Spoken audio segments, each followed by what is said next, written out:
Hello everyone, it is me, Stuart Marshall from Pillmarsh Group. Uh, Today we got another movie review from DUANE TRAMMELL, another one of his films. This is from 2012, and from what he's told me, it was in competition against 300 other productions from around the world for, or I would say, I would assume America, around the world. I think it was international as well, but it was the Producers Guild of America, 2012. Um, and his film got uh, runner up to best film. That's out of 300 films. That is, that's insane. Like that's a crazy effort. Uh, I haven't seen the film yet. As always, this is my first time jumping into these films, watching them. Well, for DUANE, and I'm just gonna capture my organic reactions and so on, and just go through the thought process of what I think. But before we get started, now 2012 was interesting. Is an interesting time because when it got into 2010, 2011, 2012, that was the rise of the DSLR. I'm not sure if you use the DSLR. I have no idea yet. But DSLRs were becoming a trend for independent filmmaking. So because you're using your Canon, oh well, what were they called? I can't believe I've drawn a blank. But you had, like, you know, your D500s. You had your there's like Mark twos, Mark threes. I can't remember exactly off the top of my head. Such a long time ago now. But a lot of people were using DSLRs to film. Now, that being said, there wasn't that much space. Like CFast cards that they used to store the data, the raw footage. It's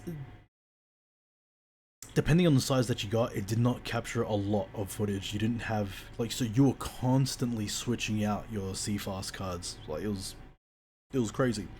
But the CFast cards held, because the video footage was recording at such a high bit rate and a high data transfer rate, it needed to use CFast. Either that, or if you're lucky, somehow used an external recorder. So sometimes you can buy monitors that have recording capabilities, and you can just plug in USBs, hard drives, and stuff like that, and record. Sometimes ProRes, but most of the time I think it was MP4. But once you're doing stuff like that, you are hindering the quality of your overall footage, which is not ideal. You always want to record raw, or back then, you know, the next best was ProRes. Um, but yeah, so 2012 was an interesting time. I'm keen to see. So there's a gap, as far as I know. DUANE probably made films in between 2007 to 2012. But I'm keen to see if he's learnt stuff from back then, from his previous films, if he's adopted techniques from the current state of the world, in terms of the world of cinema at that time. 2012 was started to heavily go into, oh man, what was the huge trend? What were the trends for 2012? Trying to think off the top of my head. I actually can't really think of anything on the top of my head. There was quite a lot of big blockbuster films that came out during that time. But looking at the style of DUANE's films, his previous films, I don't think that will be the case. I do believe it'll be slow paced. But yeah, I'll come back to that later on. I'll quickly look up like what were the big films in 2012, and I'll see if there's any influence. Actually, 2011 and 2010. We'll go a little bit further back just to see if there's any influence by world cinema in his work. But it's enough talking from me for now. Let's move on to our reactions, huh? So his film's called Almost a Mountain. Almost a Mountain. Producers Guild of America 2012. Weekend Shorts. Runner-up Best Film. Runner-up Best Film. Look at this first shot. I haven't played it. Like, look. So 7 minutes. It's gonna be interesting. I think all we can do from here is just to watch it, and we'll see. We shall see, huh? We'll see if he's learnt some things, if he's smoothed out some of the flaws from his work. All right, that's enough for now. Let's watch the film.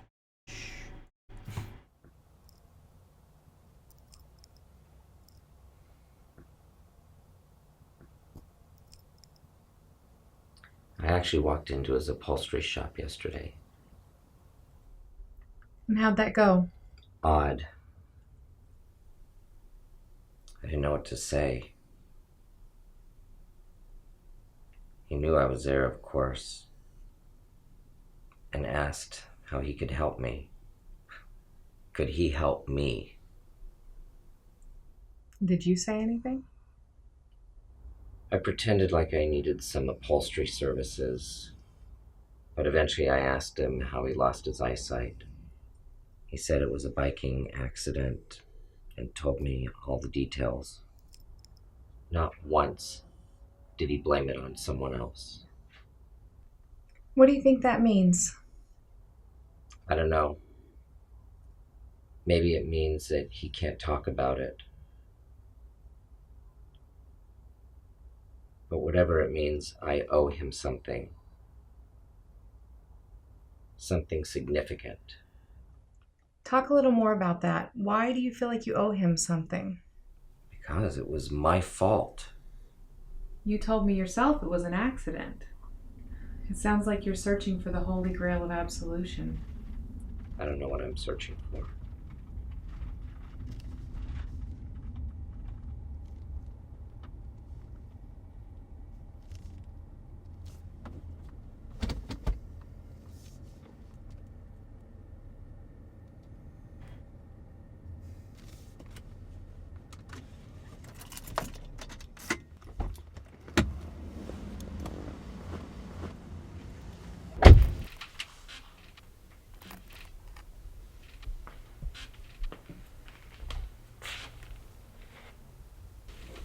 I see you're back. Yes, I came to look at the fabric samples again. Having a hard time making a decision? Have a look. You know where the sample books are. I think this is the same location as the other one. 2007.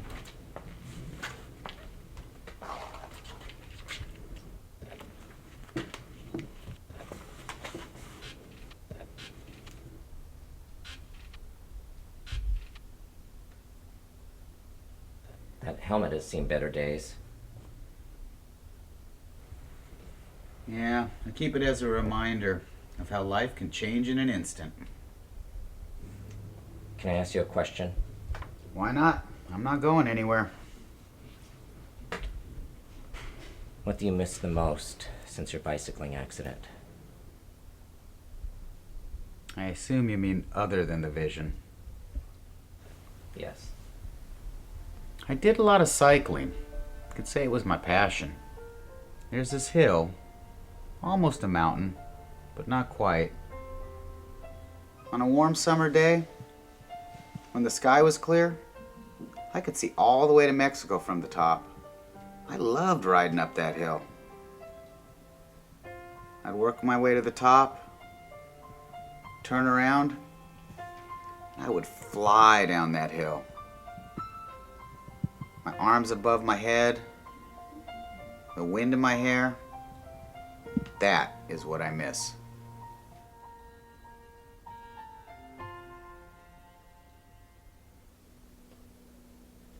You know, funny thing. I had this little voodoo Frankenstein doll I used to keep on my handlebars.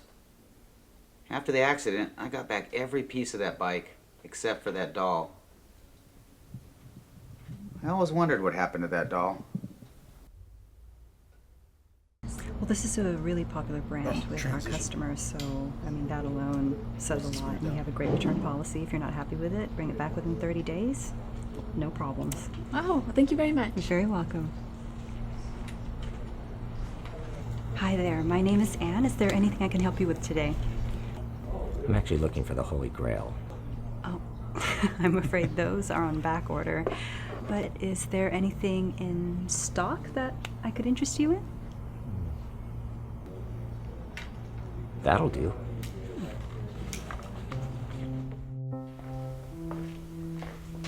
David, I have something for you.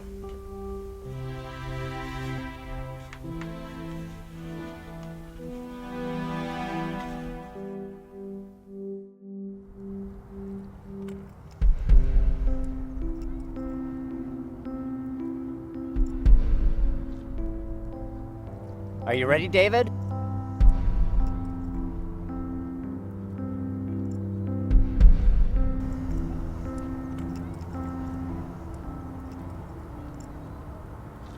Yeah, I'm ready.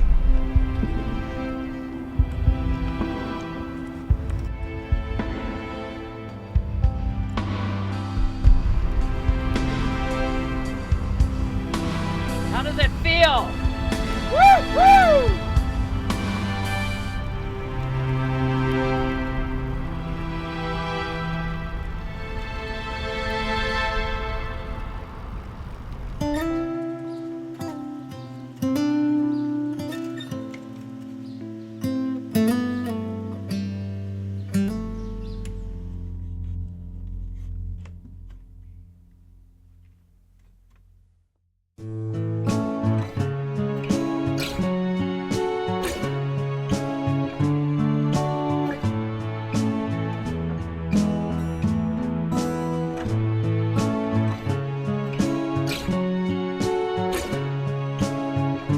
I still gonna say credit sequences are like a strong suit.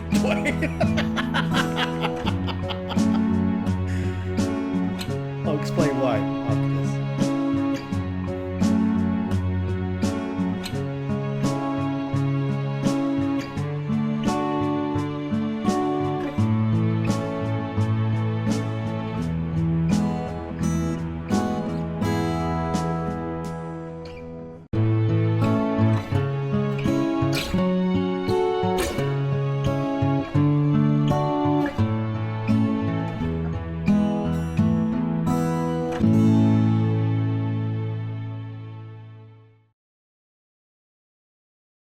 Okay, just give me a quick second for me to gather my thoughts. I need to gather my thoughts.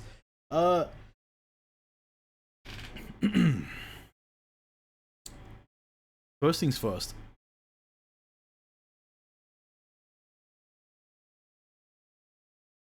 I can see why it's a runner-up.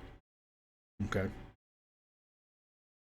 Without knowing what the other 300 film, well, 299 films are, and what they looked like, and what they sound like, and what their stories were, I would imagine the reason why this film became runner-up. Do you know what I'm stunned? I'm stunned to see a trend, even though it's 2 films only, technically. But there's a trend that DUANE TRAMMELL follows. There is a certain formula that he's following. And I think what he's really good at, he's really good at filming and portraying realism. Realistic characters, realism, and he knows how to create a universal story. If English wasn't your first language, you would know exactly what this film will be about. You know,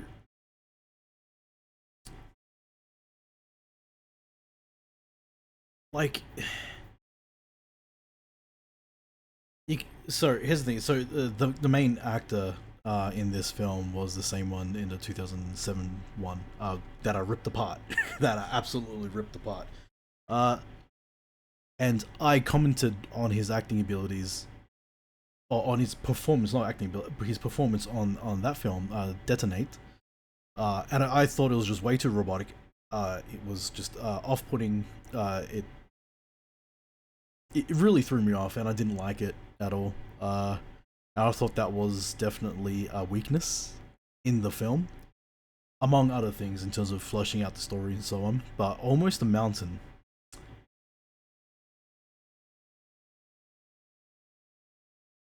Almost a Mountain has a very daytime television feel.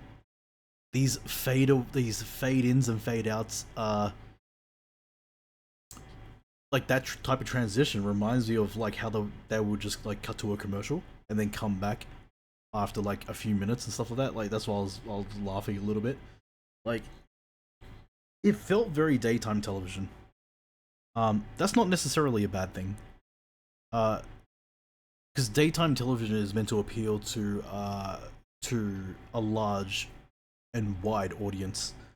And it, you know, those type of films are supposed to be gentle. They're not supposed to be hardcore fucking films and shit like that. They're supposed to be nice, gentle, warming, heartwarming, and feel good. Yeah. This has that aura. This film has that aura. This film, it feels good. It looks nice. Did you say anything? I pretended like I knew. I tell you what, though. I would like to see DUANE TRAMMELL use different, you know, think about different types of camera work. Specifically, I'll finish off talking about the story, but then we'll go into actual technical aspect. But I thought this is a really good story. I'm not gonna lie. I could see myself if I was the director, if I ended up remaking this film, I would have chosen so many different shots, much more interesting and nice and tight close up to capture these emotions of all the actors. I would have changed a few things a little bit here and there, but other than that, it's on the right path. It's on the right path, and it's really decent. That light is fucking distracting though in the fucking background, which I'll talk about soon. But like, but yeah, no, I thought the performance was fine here. I thought the performance was fine. This actor seems more reasonable in this. Like, so this would be this actor's strengths is to portray drama, and real characters, real human emotion. I'm not saying that the other character he portrayed 2007 wasn't real. There are definitely people out there like that. It's just this time around it felt more natural. There still could be some work done, but it felt natural. It felt a little bit more natural.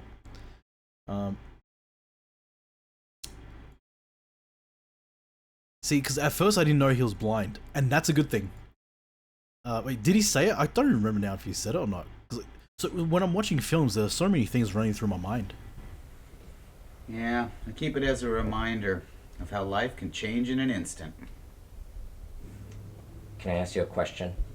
Why not? I'm not going anywhere. What do you miss? Because he doesn't make it obvious too that he's blind. There are still those so if you're born and you can see and then you have an accident and then you're blind, it seems like he's been living with this for quite some time now that he's blind, but he still has the notion and the motion to look and over to, because it's his shop. He knows where things are, so he would signal towards it because it should be there in his mind. That item should be there, just like everything else, like the fabrics, and it makes sense for him to be working on fabric because he has the sense of touch and feel, and that's something he can still work on. So it throws you off a little bit. The most. Good direction. Since your bicycling accident. I assume you mean other than the vision. Yes. I did a lot of cycling. Could say it was my passion. There's this hill, almost a mountain, but not quite. On a warm summer day.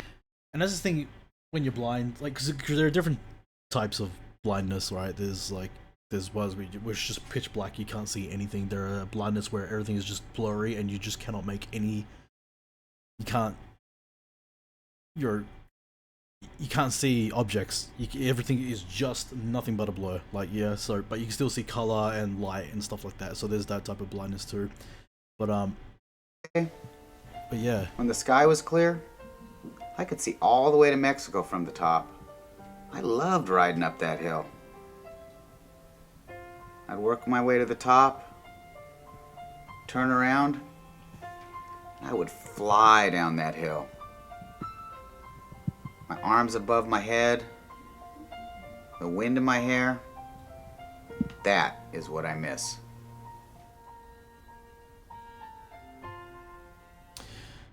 Those are the moments you gotta capture. In this type of film, these are the moments you gotta capture. It's the reaction of the protagonists or the main actor and stuff like that. What I miss.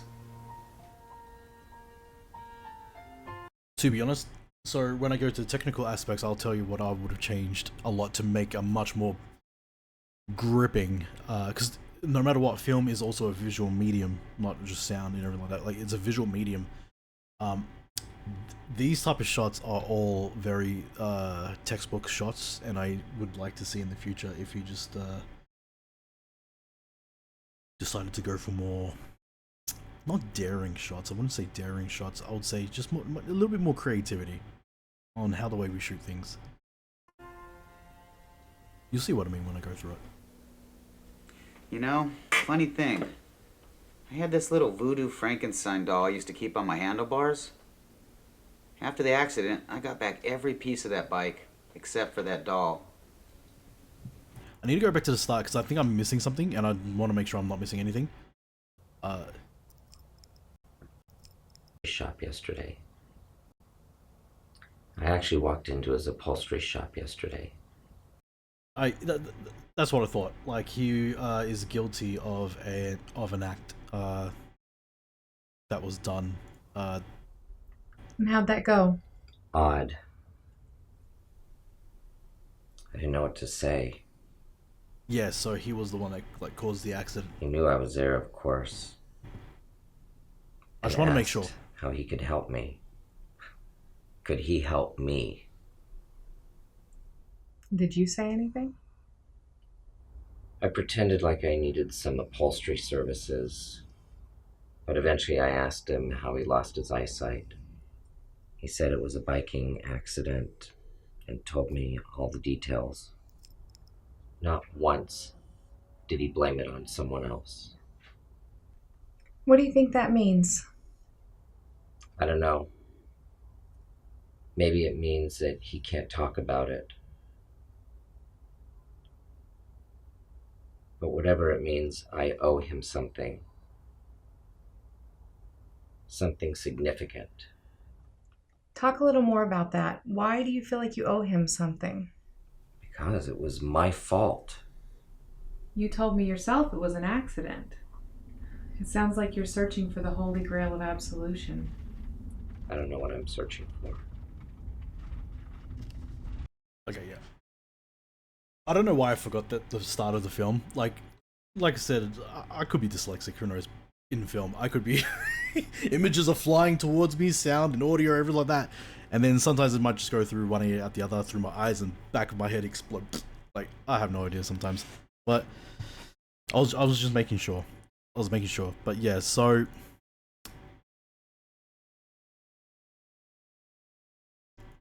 in terms of the story, this is a great little story. It's a great little story. It's, you know,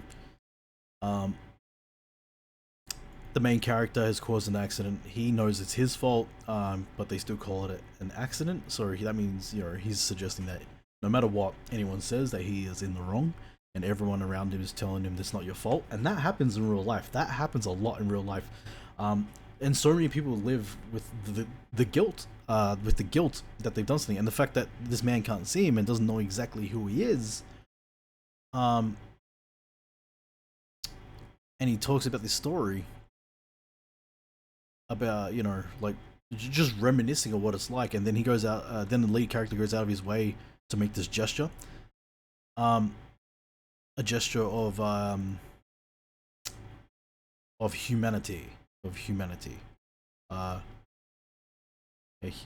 humane thing.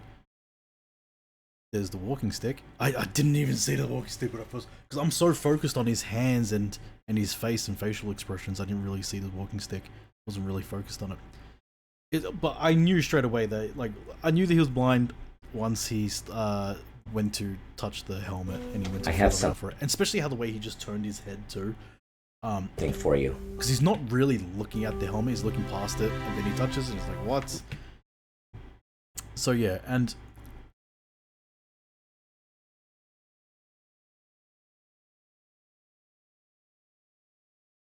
I'm trying to make sure that I'm not missing anything, because when he does touch this little pendant, this little keychain, like key ring thing. Yeah, I'm ready.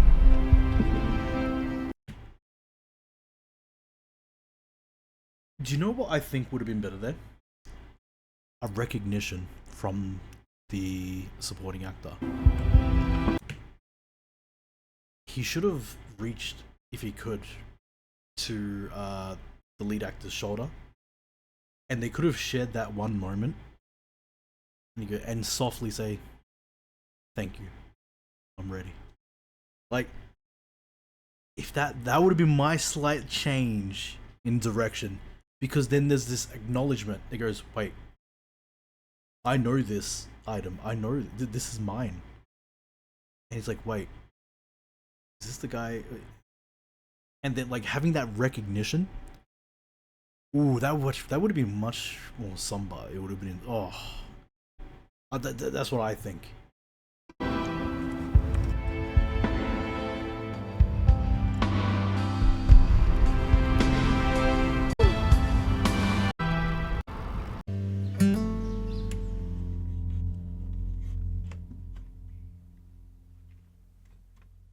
And that's just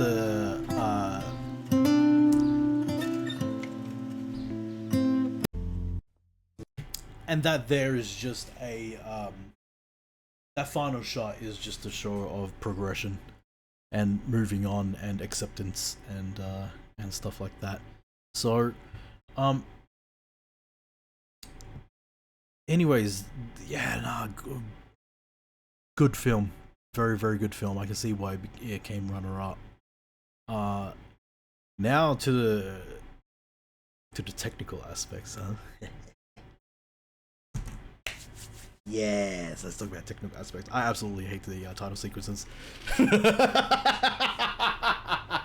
Now they sort of got a lot of good things, but man, I hate these title sequences so much, so much. It reminds me too much of daytime television. I actually walked into his upholstery shop yesterday. This is a great shot. This is, to be honest, like, these two shots is a great opener for the film. I'm not gonna lie, this is a good opener. Yesterday. And how'd that go? Odd. I would have kept it on him. I would have kept that camera on him, just that close up. And if he had the chance, and if he had the gear, it should have been on a dolly, and you should have been pulling back and opening the world around him. Yeah, you like open the world around him. Hear the voice of the psychiatrist in the background, and then cut. Like, I fucking hate this shot, by the way. There's like a light down here. There's like a light down here. It's a little bit distracting, but I know why they did it, because the room, it probably just didn't have the right natural lighting, because I like to use a lot of natural lighting. I'm a sucker for nighttime shots, yeah, for night shoots, right? If this was like a night shoot, I would have relied on dim lighting, not too dim, but dim lighting, some lamps and stuff like that, some natural lighting, well, things that would look natural in shot.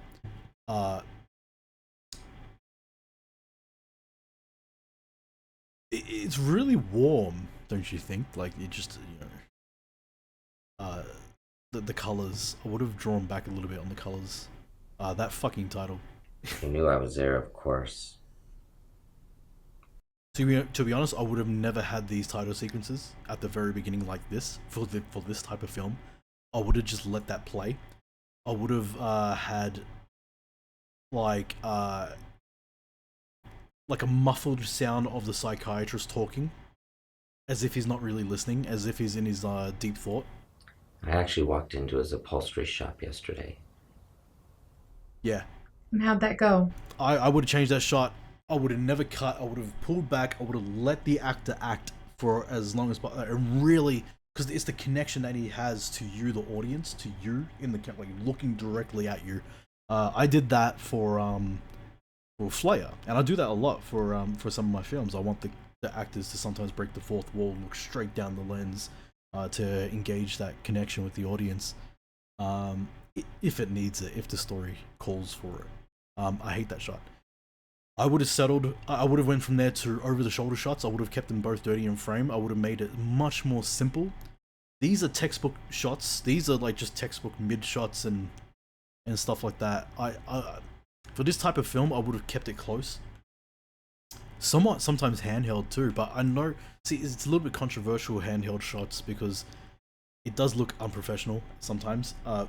But during this time, 2012, there was a lot of handheld type filmmaking at that time, right? I would have done that for this. I would have definitely done that for this. I would have kept it a little bit cold. The colors. I think the acting was fine. Significant. I feel like you told the holy grail of absolute. Yeah, no, I would have honestly done over the shoulders a little bit. It's not about shaky cam, right? Because people back then used to talk about shaky cam and action sequence data, shaky cam, all that shit, right? Shaky cam was an excuse. To a lot of people, shaky cam was an excuse to hide your mistakes and to hide how poor the action was. So, like fight sequences and stuff like that, because it didn't look good if you filmed it normally, yeah, which is true. It's a good band-aid solution, but it wasn't the best option. But yeah, I would never. If I was to do a wide shot like this, I would have done it even wider, like wide as possible, as much as I can see. Because, man, this shot's fine. Driving in the car, that's fine. Because it's a transitional shot. Again.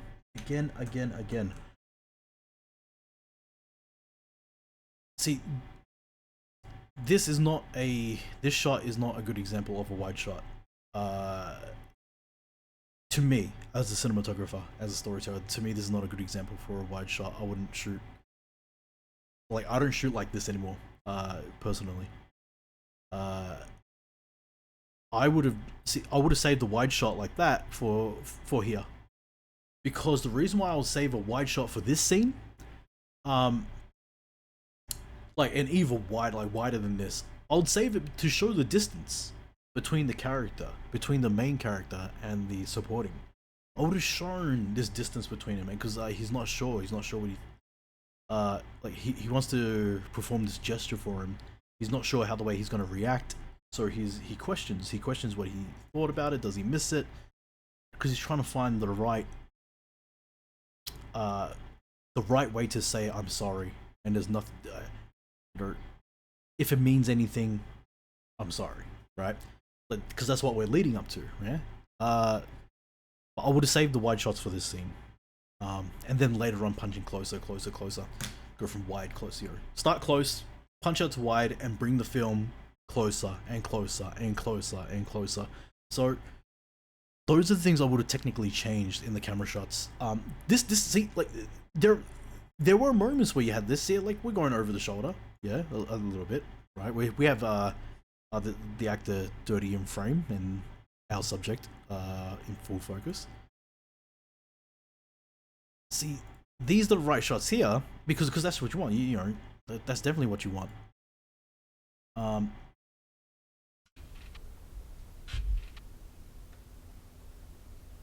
That helmet has seen better days. So in terms of editing, right? I can still hear the audio transitions. And what do I mean by that? Is the audio is not blended. So, for example, how you're using your L's and J's in editing for video, you should be using that for your audio too. So it's called, to me, I call it ramping. I call it ramping my audio because it's like a freeway. You want your ramp to blend into the freeway. So when you have your audio tracks lined up, I might actually do an example one day. I might actually record the way I edit one day. But you sort of want to blend your audio like this, right? And smooth them out so you don't hear these transitions. And plus you got to really make use of your Atmos. Atmos. I can't stress enough. You hear that? I assume you mean other than... You hear that sound, yeah? So that would be the boom mic picking up all the background noise and all the frequencies in the background. back then it would have cost so much to get someone to equalize your film and go through the frequencies and cut them out, and then rely on a really nice, clean Atmos track. But I'll assume this is like a 48-hour shoot. Yeah, so it'll be like a 48-hour shoot anyway, so they didn't have time. But these are the things you still got to think about. You still got to do. You still got to record these audios. Everyone will say, and even at film school, and everyone will tell you at every film festival, every production company, every producer, they will all say, right? Audio is almost like building up 60 to 75% of your film. If your audio is shit and your visuals is great, guess what? Everything falls apart because your audio is shit. People can deal with bad acting. People can deal with some bad shots and some you can't afford to distract your audience. You can't have any illusion breaking moments. The audio, hearing the audio changes, bad editing and stuff like that. There are so many things that hinder films, and you really got to smooth that out. You really got to, like, I would say everyone that's coming up in filmmaking has to work on those things. But yeah, so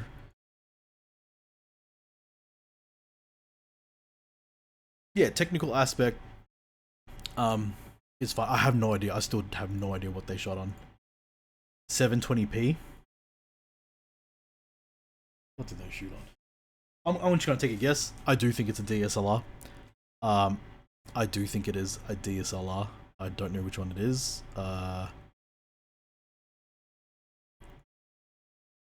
Yeah, because there, it could be. It could be. I'm just guessing. The audio could have been done a little bit better.